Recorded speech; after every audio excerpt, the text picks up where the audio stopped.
How to choose a niche for your PLR product.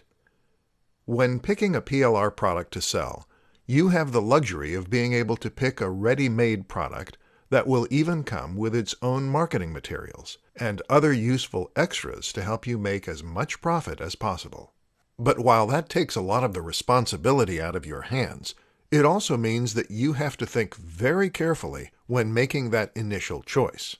You need to ensure that you are picking the right product, and in particular, that means making sure that you get the right niche. Should you sell a PLR product about fitness, about dating, about making money online?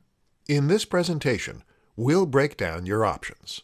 Of course, for some people, this is going to be a very simple and easy decision.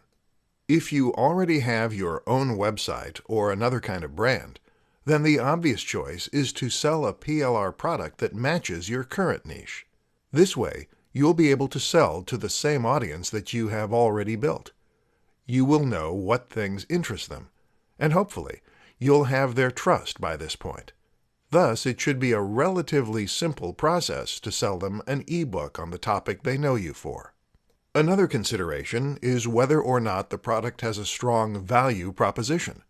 A value proposition is the way in which your product can improve someone's life. In other words, if you are selling a book on fitness, then what you are really selling is confidence, health, and probably luck with the opposite sex. It probably won't surprise you to learn that those are the things people are willing to pay a lot of money for. This is why you can charge much more for a book on earning money online than you can for a book on gardening. Finally, make sure you have considered the marketing angle. How are you going to market the product you've created? How are you going to go up against the competition?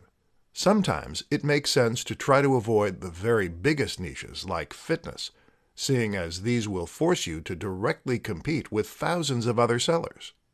Instead, look for smaller sub-niches such as fitness for the elderly or fitness for students.